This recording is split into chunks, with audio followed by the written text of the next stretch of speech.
Hello and welcome to the King Swarm podcast show. I have some special friends back on the show again. Scott, how you doing? Yeah, I'm good, thanks. And yourself?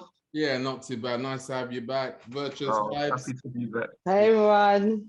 Always a pleasure. Always a pleasure. Always. Good So, talks. Virtuous, take it away, man. What's the topic today? What are we talking So about? today we're talking about being physically disciplined as a child and how that affected us and as a child up till now. So let's start. Like, did you all get physically disciplined as a child? Because Yeah. I know I did. Yeah. Very strict upbringing. From a West Indian household, and that was the way you're disciplined. A bit heavy-handed at times, and but that was the way because their parents were disciplined the same way, so they're just following that. But that was the way. If you went out of line, a way of keeping you in order and respecting them, that these are the boundaries, putting these boundaries in place, that you go beyond that, then these are the consequences, and you'll be told it anyway. Like I'll be told, this would be the consequences if you overstep the mark. So you're very aware that you couldn't push things too far. Kids being kids, you're gonna have fun and do your thing, but then you'd realize you'd stop to a point because the consequences way outweighed what you're trying to get away with. So those thoughts came into your head. So and I'm from a family of 5 kids and stuff. So what I will say the oldest got it worse because I'm one of the youngest. So it wasn't as hard. I would say that too. But seeing it as a kid and seeing how they'd be disciplined if my older brother would go past his curfew and things and stuff like that. So I knew it wasn't worth me doing the same when I got to a certain age. So then I kind of looked at that and I thought, but that was the way. That was a lot of my friends, the same thing as well. The community I grew up in, that was the way their parents would raise them, is physical discipline. No. What about you, Scott? Purple vibes? Yeah, I've got some stories I could tell, boy. But yeah, it was just standard, man. You didn't really think about it. It was just like, yeah, you be naughty, you get a few licks, and then my parents used to get licks as well. So it's more passed down through the generations, and it's more in their subconscious, man. But yeah, it did give me respect, I could say, but yeah, it wasn't nice at the time, but yeah, it did definitely go through it. No, I agree. I did as well. Like my growing up in a West Indian household, like I think it's like the guys are saying, it's what they were learned. It's the first like attempt to kind of keep you in line, set those boundaries, and you do get the warning. So it's not like it was just like whoosh, out of nowhere. It's like you get told, you do this again, I'm gonna beat you. So as a child, you kind of try to test the boundaries, you do it again, you're thinking, I know other people are around, you might not get it, but you do. But yeah, I definitely say like Scott, it gave me a lot of morals, values, and respect, I guess. But with Mike, what you're saying, well, I want to know, like, do you feel that you obviously being the youngest got it less? Because I know I did, was because at the time you're more starting to like see the patterns and model your older siblings' behaviors, or do you think it was like by that time our parents were getting older and getting tired of it, so the whoops were less? It was getting older. They were getting older and they were getting tired, and they maybe started to think, it takes a lot of energy out of you, innit? You're raising 5 kids, you get down to the last 2 after going through 3, and it gets a bit tiring. So they're tired and they're older, and it's a lot to keep on, like, in that same energy. It's different, it changes, and maybe their approach is slightly changed as well, because I've noticed I started having more conversations about behaviors with my parents rather than initial physical discipline. So you guys make a point about this respect thing, and I guess so. I've never thought about it too much, because sometimes I had some anger towards the beatings. I did too. Yeah. Sometimes the physical discipline, I would be angry about it. Sometimes the way it would come, I'd be like, I don't actually like that. I don't agree with it, because it's you know what it is. It's almost like you view it at times of two people you really love are being physically, you know, giving you physical discipline. It's like this whole love-hate thing that I used to have at times as a child. I remember thinking that, and I'd be like, you know, if I was hit, I'd be angry about that. So then I'd be like, well, I can't stand you right now because of that. You see what I mean? So I had that whole and a fear for my dad at the time. I remember I had fear and things like that. So, you know, I definitely, as the older I got, I started to reflect on that and started to think more about, you know, the effects that could have on you psychologically, and, you know, you as a child versus you as an adult. Yeah. What about you, Scott? Yeah, I think like my dad was mainly at work bringing home the bacon, so my mum and four of us. So I can understand like we were naughty, so I can understand why it would have got a bit physical, man. But yeah, my mum was just trying to put discipline on us, man. And it was like, yeah, it's like it does have its effect on you, really, but you don't really think about it. So at the time of getting the licks, you're hating it. But then when you go to school and you're chatting with your boys, you're bragging about, yeah, I got these licks by my mum, blah, de, blah, de, blah, and you're just having your lick story, so you feel part, you know, you're part of the crew, you know what I mean? So it's like, but yeah, it does have its effect on you, man. I think it did give me discipline, but obviously I think it does give you a lot of limiting beliefs as well. No, Because you 100%. know, And sorry, go on. no, go on, go on. No, sorry, go on. No, because obviously, like, you stop being fearless because you think if I do this, I'm gonna get licks. So you stop yourself rather than if you didn't get beat, you just be careful. You just do what you want. But also, I think doing what you want is obviously that's where you get them children that are out of control and don't have respect. So there's a flip side to it as well. No, that's a big thing. And actually, the title was actually supposed to be limiting beliefs and getting disciplined. But, you know, we'll keep going with it. But nah, do you know, yeah, you guys are touching on some amazing points, especially you, Mike, because I do remember now when you said it, because, you know, when people talk, it opens up those doors.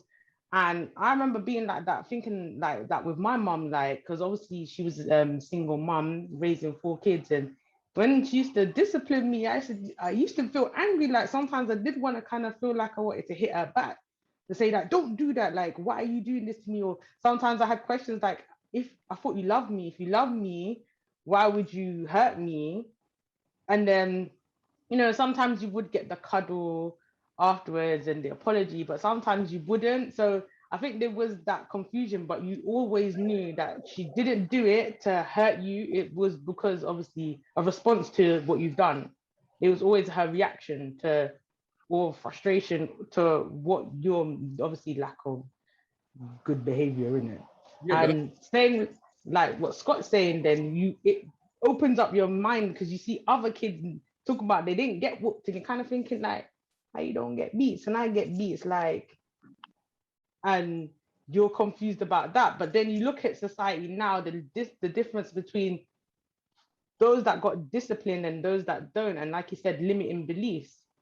Does it really create limiting beliefs in us than those that have not been physically disciplined? So what do you think about that, Mike? Yeah, I think so. I just want to touch on a point you made about you saying about your mum and kind of the way it made you feel, and you're just thinking, oh yeah, if she loves me, why does she treat me this way? Now, going forward as an adult, if you've got those feelings as a child, you know, in the back of your head as always, you're going to have this view of affection, a different view of affection and how affection is expressed and how it should be going forwards, and have a different view about, you know, loving and kind of what you deserve for the love you give, and someone who loves you, how they should treat you. Because, you know, and that's the thing about going through this as a child, that's why There's two sides to it all, yes, because someone who has no controls in place, no boundaries, no barriers, can get way out of control because we need some. Yeah. So it's like almost one extreme to the next. Some friends I grew up with that had no curfews, nothing, so they can stay out all night, come home anytime. I'm like, you know, how they allowed all of this? And I had to get home by 9, or a minute after that, then I was in trouble. So all these things. But I think going forwards, we can always look at boundaries, and you can put boundaries in place without physical discipline. And I think that's important going forwards, is to think about that, is we can put these things in place and we don't need to get physical with it, because the limiting beliefs come from the physical discipline and our connections to that and our emotions around it. And you understand it at the time because you're a child, but the older you get, you can reflect and start saying, well, maybe this is why I think this way. And it might not be just the cause, because there's other factors as well. And sometimes it can come out in other ways where you're a very angry person because that pain. So it can come out and it can show up in different ways in different people, because we are all individuals. But definitely, I would say about limiting beliefs, I would say that is definitely, it's almost like it's holding us back, because and that's why I touched a little bit about mental slavery in off camera. I think it's before the last episode we did, is because it's like our minds are not free. Our minds are not free to explore what we want to explore, because these boundaries that were set as children were extreme. I think they're extreme boundaries put in place. So what we've done is stop us from exploring and being ourselves. And as Herbal Vibes was saying, was being free. Was feeling like we're really free to explore and achieve whatever we want to achieve, rather than these doubts in our minds all the time because of these over physical boundaries that were set in place for us, that it limits us from exploring and really achieving what we want to achieve. And we can break it down. I'm not saying we can't, I'm just saying there's hurdles like with everything, but I just think they're bigger hurdles to jump over. Well, that was deep. And as you're talking, like a lot of things are just racing through my mind, because obviously when looking at our parents, and I would disclaim right now, my mom is a loving, caring mom. Like, obviously she didn't like physically abuse me or that, and she weren't like beating me, but I remember as a child, you do have these feelings. And my mom, I think they were like, we're talking about mental slavery in it. It does come, it's passed down through generation, and that's what they were taught in it. So they only know what they've been taught. So they know that there's no other way to discipline your kids. There's no other way to control your child. When you talk to them, you try to do this whole talking thing and they're not listening. So I need to just wrap it up right now. That's it, quick lick. And then you see results. So then you keep going through that process, because you notice the minute you beat the child stops doing what they're doing. Not to say that we never went back and did it, and then they're like, I keep doing it. But yeah. And then it, like you said, it goes into the whole limiting beliefs about ourself and our self-worth. And I think that's where that was also carried down. They lack the understanding and the emotional intelligence, and they don't understand how to love. Because if their parents were disconnected from them, not affectionate, that therefore they did it to their child. And I think Scotty, me and you was talking about this yesterday when we were talking about slavery. Like, they were conditioned to be less affectionate with their kids because of slavery. Because they can get their kids taken away from them. So they showed less emotion, or they was more hard on them, because obviously if you step out of line, you might get sold. You know what I mean?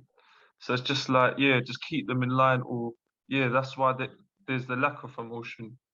And I think, I hear that as well. Also, they wanted to toughen them up as well, didn't they? So they they're like, look, me being this arm around the shoulder and all of this, this ain't this world, the living world, the plantation they're on, I need to toughen you up. You need to fend for yourself.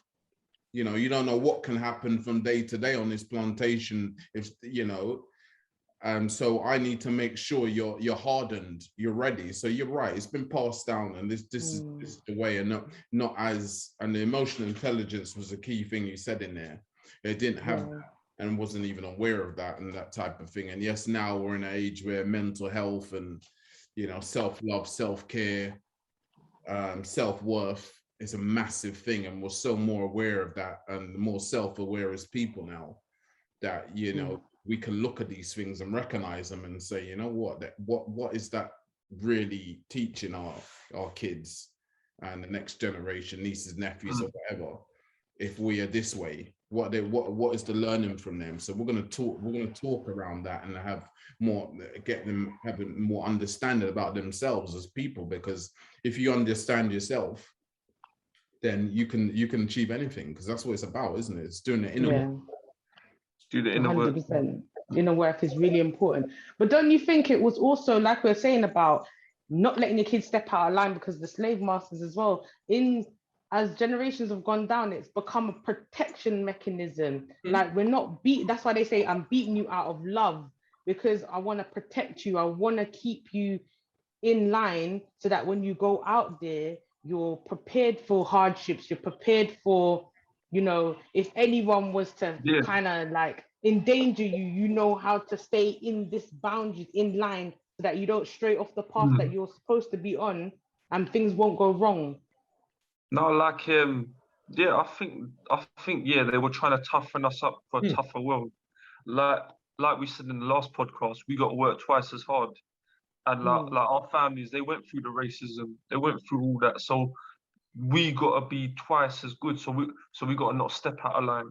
You know what I mean? We got to stop being the angry brown man, the angry black man. You know what I mean? So that's them teaching us discipline to stay in line. But it does teach us limiting beliefs. It's like if you got a dog and you got an electric fence so he won't escape. A few times of getting stung by that fence, you could take the fence off next time and it still won't go past that point, because it's got that limiting belief now. Yeah. So it's the same sort of thing.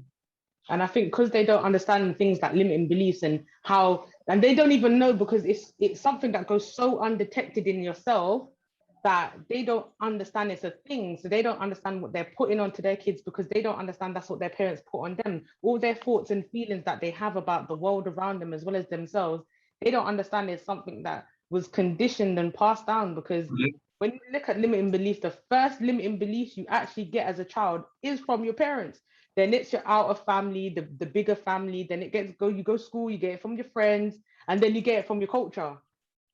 So there's all these things bringing you into this narrow way of thinking, and you know, you're a bigger person. You're supposed to be free to express yourself, but you're caught from day dot.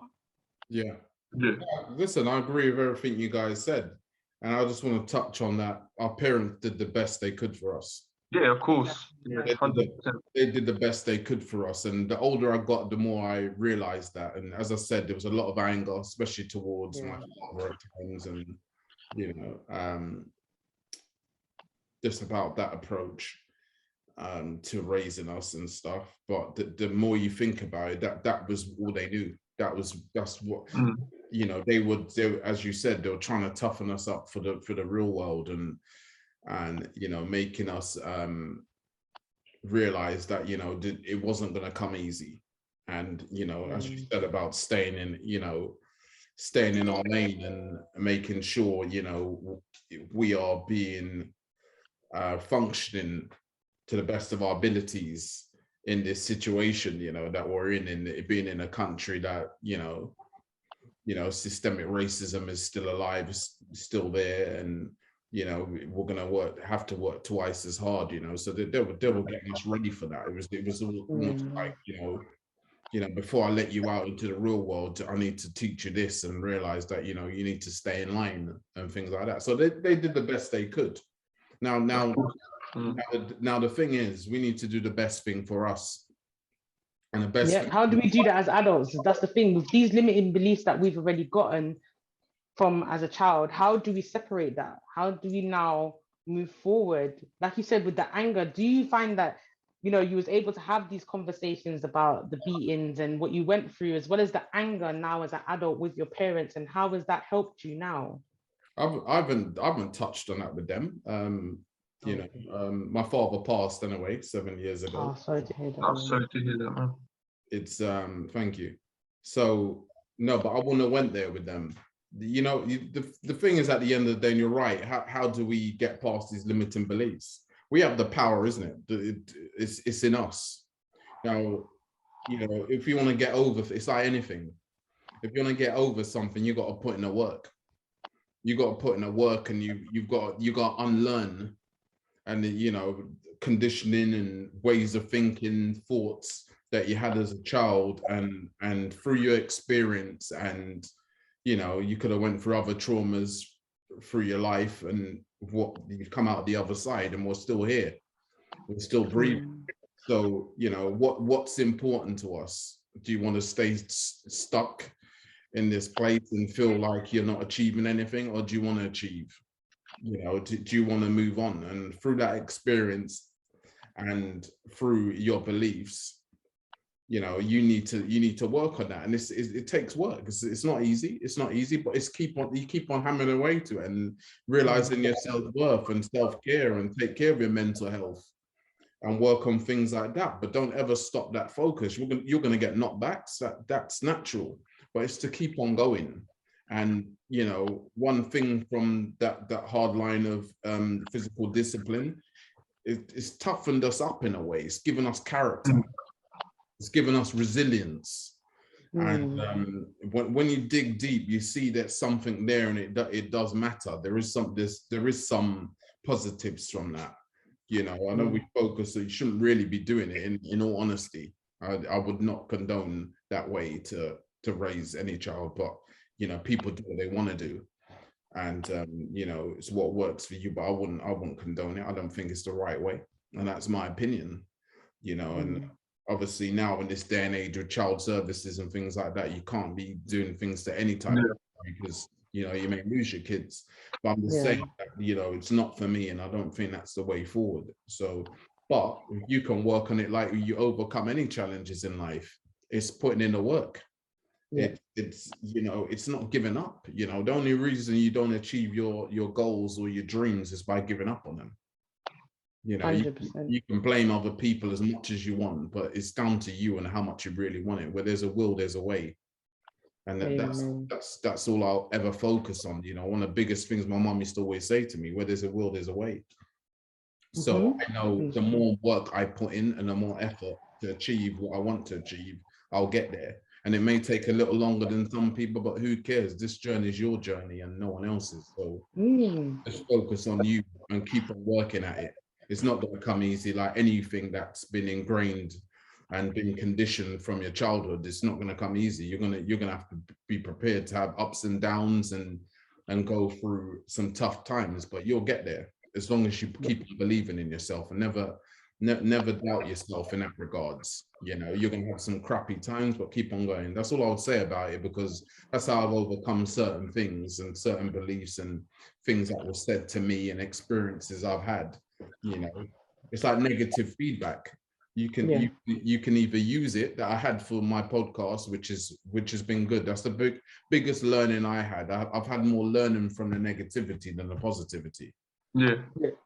Because when people don't believe in what you're doing, you know, you need to look in yourself and ask yourself why you did it. Why are you doing this? Don't get me wrong. I don't need to prove.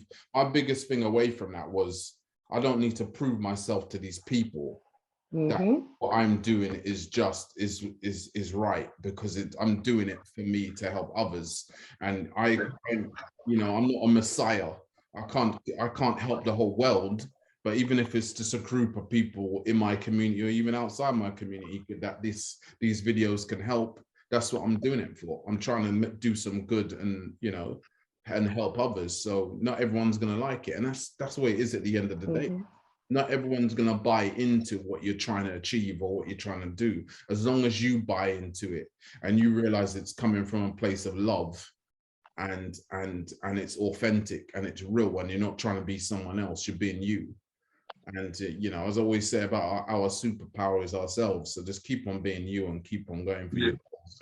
100%. And I agree, because like even me being an aspiring coach, life coach, and wellness coach, like you might have just said, like people will come with their criticism, their You got to muted.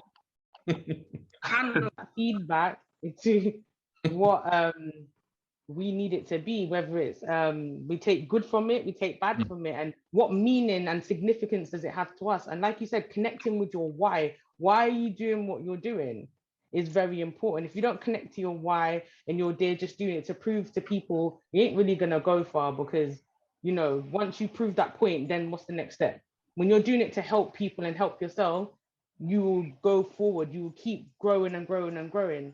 And when we touch base on the limiting beliefs, I would say it's being aware of them, being aware of that negative voice in your head, knowing what your limiting beliefs are, and then working with them to make them into more empowering ones. Because those limiting beliefs will disempower you, and you need to then change your belief systems. Because, like I learned today, your beliefs plus repetition make your identity. So that's why you are who you are. It's because these beliefs are repeatedly happening to you. You see them every day and you believe in them so strongly that they form who you are. But if you was to change those beliefs and believe in something that was more empowering, repeatedly act on them, tell yourself that, your identity would shift completely. You'll be this phenomenal person that you could never believe that you are. Especially like, what did we say today, Scott? It was like, even the words that we use and we're talking to ourselves, he's saying words that end in ed is you're conditioning it. It's making your circumstances. But if you change those ed words into ing, so if you said I'm scared, you're making yourself a victim. But if you're saying, oh, I'm scaring myself, you're taking the power back. You're in more control of the situation. So then you're more aware of what's happening to you, rather than you feeling like it's happening to you. You're a victim. There's no other way out. This is me. You can change all of that. And I think that's what you need to do. It's really important to be aware of these tools, you know, seek out a coach or mentor, go to a masterclass. There's so many going on that are free, and tap into ways to really evolve and grow and be, like Mike says, be your authentic self. And I think that's what's important, is finding like-minded, open-minded people to help you grow. Like, don't go through the transition on your own, and believe in the process as well. It's all about communication with self, isn't it? It's like, us three, we can go through the exact same experience, but we will take completely different things out of it. It's like, I remember, Tony Robbins was saying once he had a friend that was in Vietnam. He got taken as a POW. Wow. With two other of his friends. He says one of them commits suicide. Wow. And he said another of them's in a mental institution. And he said it was the best experience of his life. He came out stronger. He said he got more in touch with God because he had no one else to talk to. He got physically strong. He got mentally strong, and now he's a motivational speaker. Now he got a big life lesson out of that.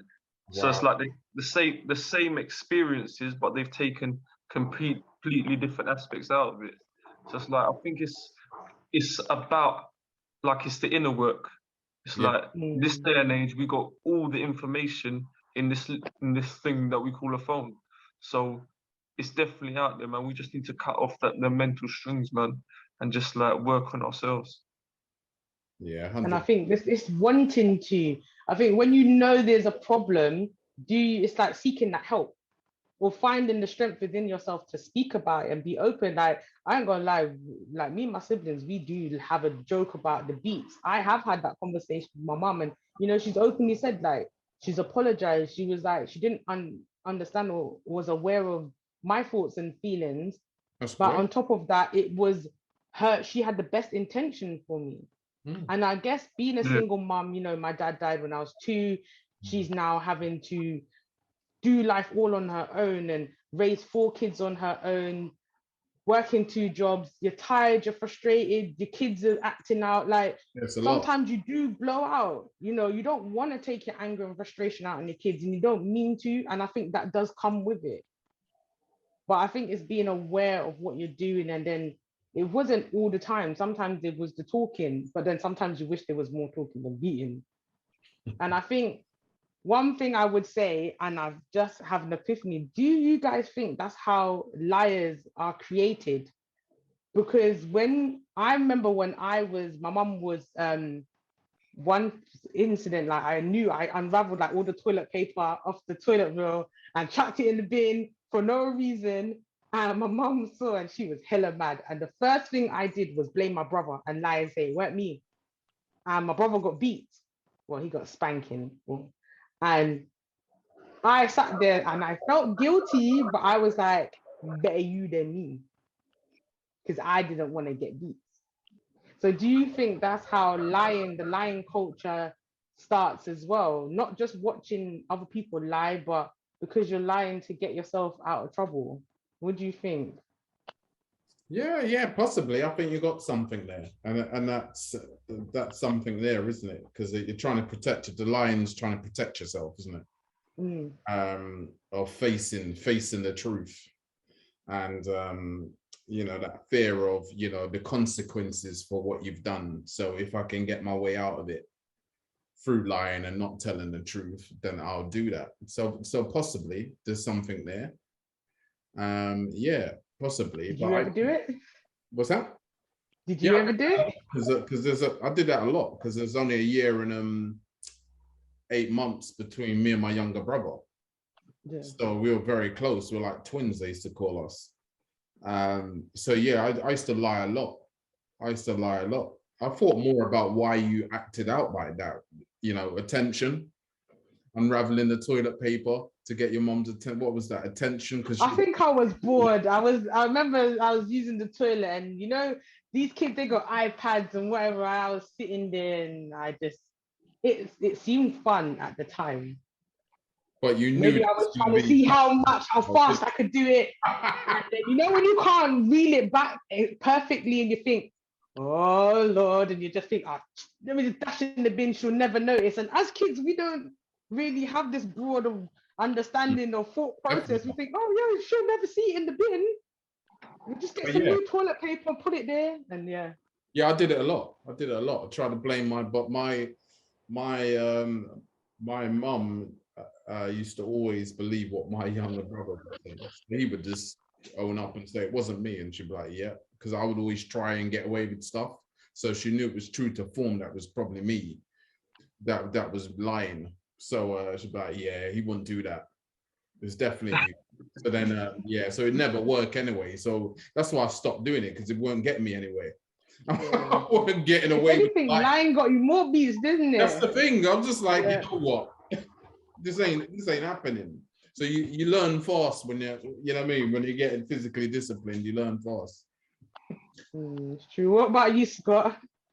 Yeah, I think I had it done to me a lot. I've done it as well, but I had it done to me a lot. I remember when my oldest brother wrote a dirty word on the bench that we had outside, and he blamed me. And next thing you know, I'm getting beat. So I'm thinking, what did I do? You know what I mean? And then I think it's learned behavior, because I've done it as well.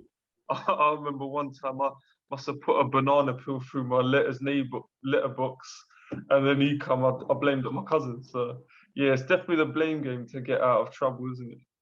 Yeah. And then when you was getting blamed, how did it make you feel sometimes?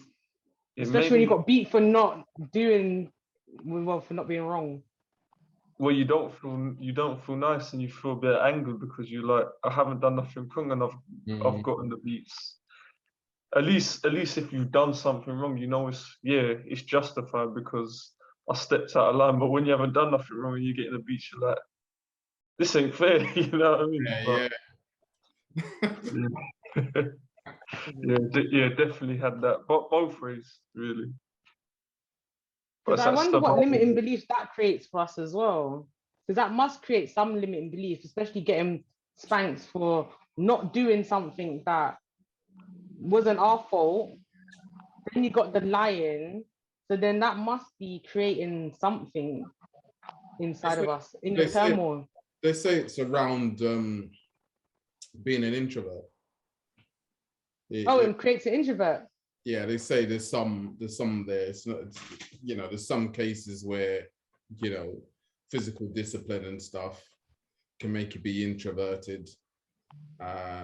There's other results of also being very violent, being very physical and going the other way, that I've seen examples of as well.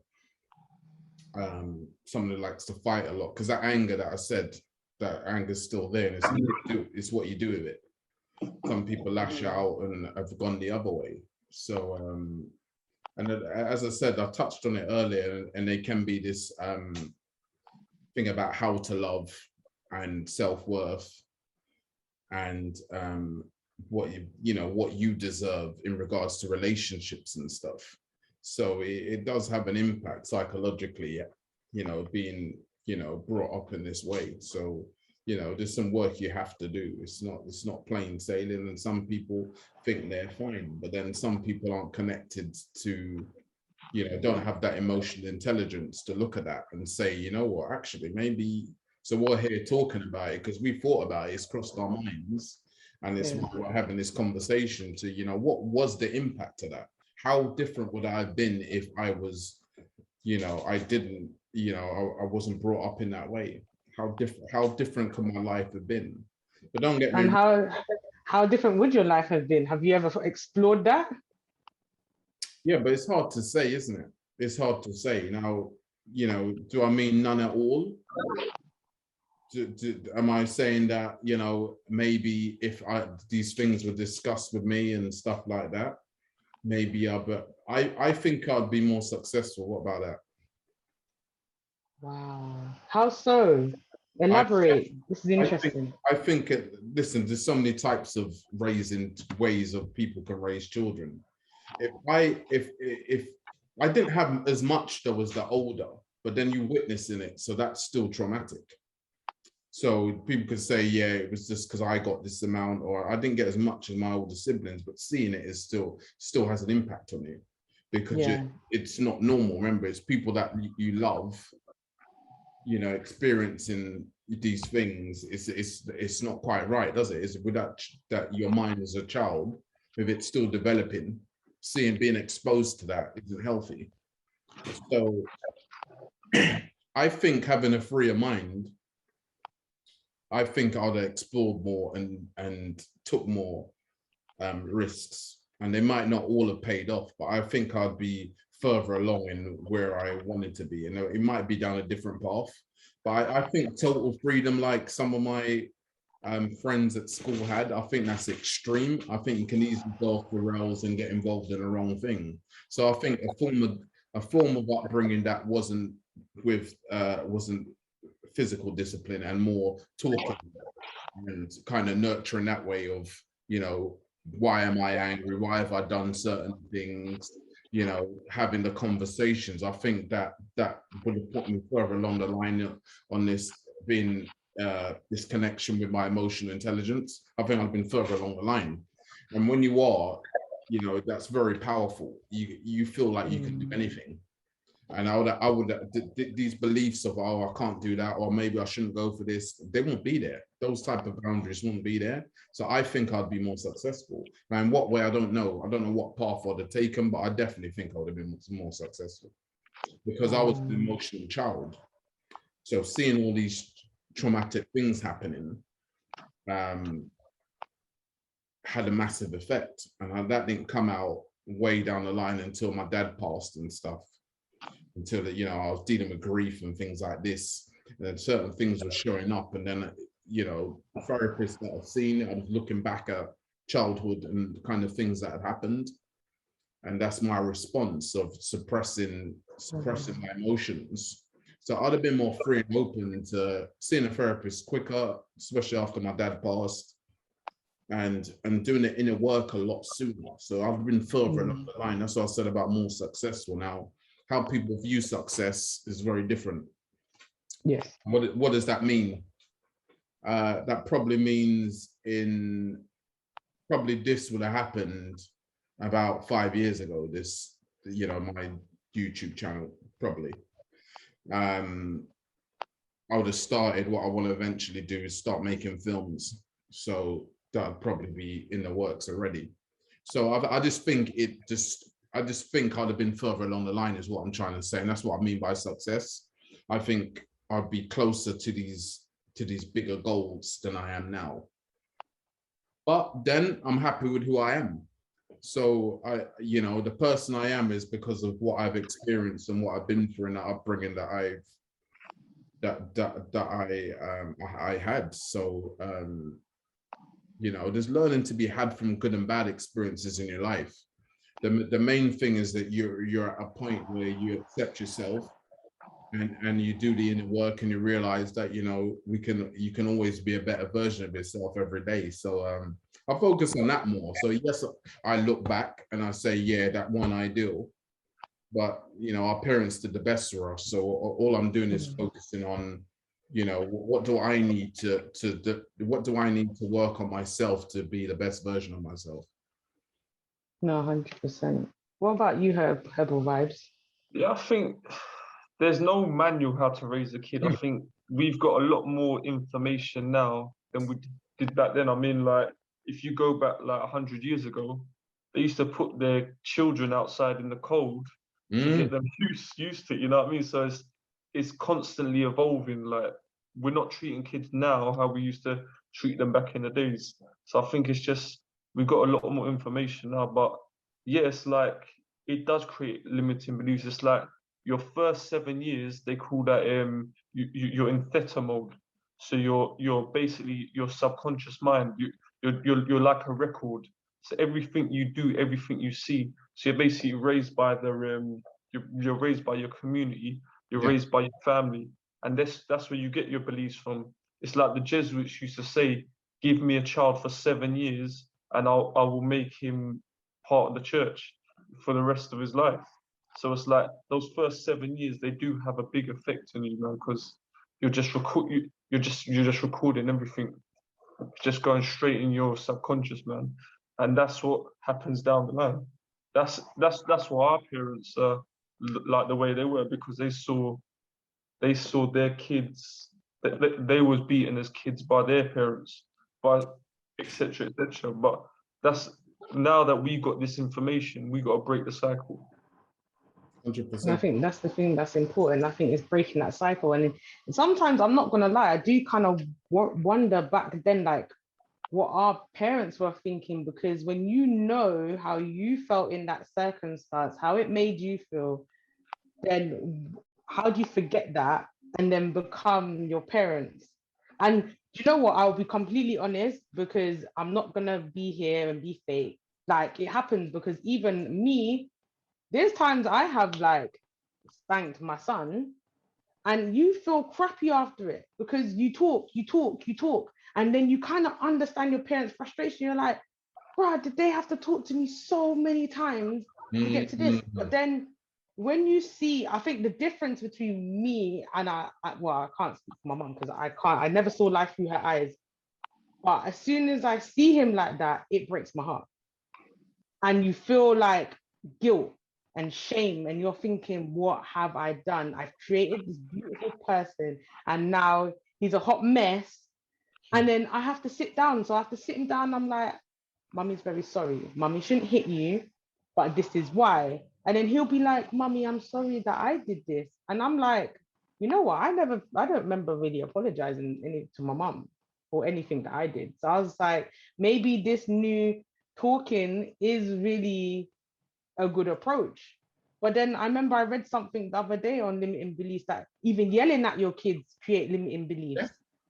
And then you're thinking, so what form of discipline actually works? Because you're thinking, if I put my son on timeout, would that give him limiting beliefs? If I tell him to face the wall, definitely giving him, like, you know how they punish you, stand in the corner with your legs crossed, face the wall. You're thinking that must create limiting beliefs. Sometimes psychological is a lot worse than physical. Sometimes you rather get beaten than have like psychological.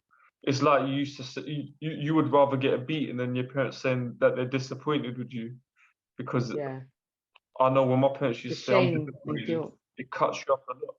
It does, man. I remember, yeah, hearing stuff. Yeah, that's deep. Yeah.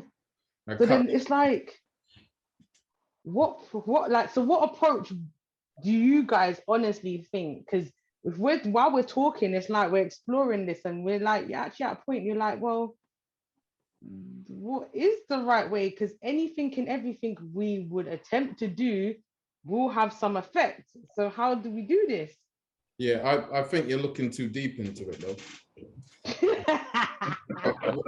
You know, the reason I say that, no disrespect, because No.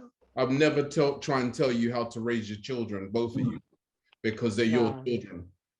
Is the first thing. You know them better than anyone else. Mm. So it's like, you know, I don't have kids yet, so I look at it as when I was a manager and I had staff, yeah. They're my staff. I know what motivates them. I know what demotivates them. You know, I know how to get the best out of them. And it's like coaching, isn't it? So you're gonna use words. You're gonna keep on reinforcing words that are positive. Yeah. You're gonna keep on using these words that open their minds, that freeze their minds to make them believe they can achieve anything they want to. You know, and that's where it comes about, that reinforcement. And he's talked about Herbal Vibes earlier about it's like a record, the repetition from 1 to 7. That's where the reinforcement or the powerful words come in, by it's that age group, and keep on saying things. Oh, you know, you could achieve whatever you want. Or if you like to do, yeah, just go for that. That's fine. Whatever you want to do, as long as you're happy. It's not, you know, because I heard it now and then from my mom, which is great. Now and then I would hear, oh yeah, you could be really great at that if you want to, and stuff. These are the things that you will remember and stick. And yeah, you know, there's going to be ups and downs. Come on, as Herbal Vibes said, there's no manual for there's books, but there's no like perfect science to it, because they're your child, so they're going to be different. You know, that not one book's going to cover every single child in this world of how to raise them, but there's going to be learnings from this that you can take. So there's going to be ups and downs, but for me, it's the reinforcement. These words, like a coach. It's like a coach, as I said, or me as a manager when I used to be. You know what? Yeah, you can do this. Let's try and achieve this. I believe in you, and keep on developing people to be whatever they want. And just achieve success. But those words are key. Hearing positive words all the time. Oh, that's great. And the reinforcement. Oh, well done. Oh, but look how far you've come now. Oh, that's great. That's always positivity. And even, no, but see, there you go. You've done it. That is key. No, I'm just thinking about what I would have loved to have heard more as a child. Yeah. I'd have loved to have heard more of those things, even when things weren't great. And as you said, Herbal Vibes, about that disappointment when you let your family down, when you let your parents down, that cut. So I'd like to have heard, you know what, unlucky, next time. Yeah, and rather than, oh no, that's awful, you've really let us down. But you see what I mean? Because you remember though, those things hurt. Because you want them to be proud of you. You want them to be happy of your achievements and what you've done. Because, you know, when your family are happy, and it makes you even more happy with your achievements. So that's what I'm thinking of, more of what would I have liked to have heard? What would have made a difference to me in those tough times? And I think it would have been that, no, it's all right, you can go, because that's life. You're not always going to hit your targets, and you're not always going to be the most successful and be number one or whatever. But you get a second chance, not in every single thing, but in most things you get another chance at it. Yeah. So next time, make sure you do it. You know, yeah, that happens. Yeah. You know, we're human. You know, we're imperfect, aren't we? So let's look at that. Let's work more on that. That, you know what, there's going to be times you're not quite at it, or you're not at your best, but you get another opportunity. So next time, learn from that. Because that's what life is. Learn from your mistakes, learn from, you know, things that happen to you, from trauma, whatever it is, but just try and be better and make the most of that. So yeah, I'd love to have heard that. That would have been, that's what I would say. It's a lot about these reinforcing positive words and behaviors, and saying, look, you've got another opportunity. It's fine. This happens. You know, I made mistakes, but I didn't stop and make that get me down. And that's the end of it. I kept on going. I think that's life lessons, that it's not always going to be 100% and work out the way you want, but, you know, make the best of it, make the most of it. No, I love that, because it's true. We don't think of things like that. And that's why when you was like, oh, I can't tell you what to do, I'm like, but that was powerful, because I think a lot of people don't think to do that with their kids. And like we were saying, it's the repetition. When you repeatedly tell that to somebody, they start to believe it. And, you know, I was lucky. My mum always told me, you know, when I did something, as long as you do your best, that's all that matters. But my thing that I did want to hear is, I believe in you. Yes. You can do it. As much as, you know, do your best will get you to your best. But when you got that belief and someone else believe in you, I think that's another force in drive that gets you beyond your best. And yeah, it's like you said, it's the vocabulary we use, the way we speak to ourselves, the way we speak to other people. We're never equipped with that. We're never taught how to do that. Yeah, I agree. Like words are powerful, man. It's like words, they say words are spells. That's why they call it spelling. So me speaking to you now, I should be mindful the way I speak, because I'm getting access to your subconscious, because your subconscious mind takes in everything. So it's like a child. If you tell a child that he can't do something, every day of his life, he's gonna grow up thinking that he can't do something. But if you teach that child, you're great. If you put powerful words to him, he'll think that he's great. It's like there's a book called Rich Dad Poor Dad. It's like he says, if you grow up poor, you will be poor, because that's what you see and you become that. But if you grow up in a rich household, you'll be rich, because that's your subconscious programs. Your subconscious is 95% of your mind.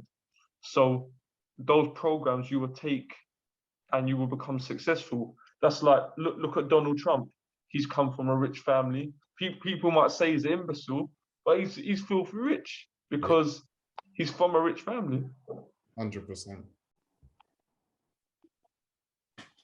Yeah, so just gonna be truthful, guys. Off cam, obviously, we had a good discussion. Now we're just gonna wrap it up with our takes and our summaries and how we think and feel about the overall subject. So, Mike, do you want to take it away? Yeah, just to summarize the whole thing. Our parents did their best for us, and that's what, you know, that they were just doing what, you know, to prepare us for the outside world and to harden us and make us be ready for to face life and in the real world. So they did their best for us. And, you know, as we're talking off camera, it was more around looking at the next generation and how we can help them. And that's around making sure, you know, they know they're kings and queens. You know, our ancestors were on those plantations and went through that hardship, but now we need to give them, you know, the ammunition, and that's by freeing their minds. That's why, you know, telling them about doing the inner work and looking at yourself first of all in order to go forwards.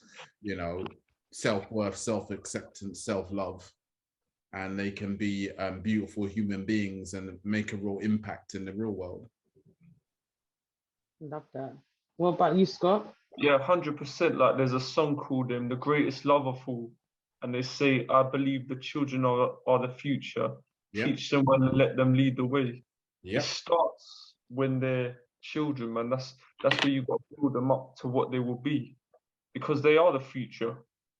So we gotta nurture them, teach them the good ways, because if we teach them the bad ways, that's all they're gonna know.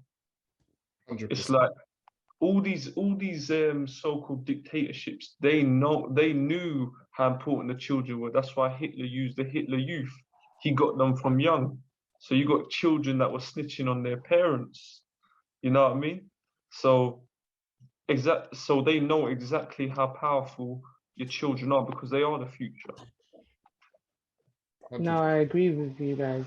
And me, I just want you guys to just say, like, my take is like, learn from your own experience, be true to yourself and true to, think back on how you thought. Like, I was open and honest to say, like, yeah, I've spanked my son a few times, more than a few times, but, when he really crosses the line. But after speaking about it today, it's opened me up to like really connecting to how I felt and how he must be feeling. So, now even as a black mum, that's our initial thing, is to beat our kids. But no, there's other ways to discipline your kids. So explore different avenues, remember how you feel, and connect and love your kids. Because like everyone's saying, they are the future. They need us now more than ever to guide them, to teach them the right way, get rid of all these limiting beliefs, empower them, and get them ready to really build this empire, this world, to its glory, how it's really supposed to be. So that's what I would say, like, lead by example, do better. The conditioning is there, but fight it. And we're always here putting out good content for you guys to reflect on. And, you can see our social medias, tap into us anytime. So that's me. Amazing, guys. Thank you very much for this. Another great discussion. It's a pleasure, man. Yeah. Pleasure as always. Guys, please like, share, and subscribe the video. Thank you very much, and see you guys soon. Have a good day. Yes. Peace, love, light, and healing.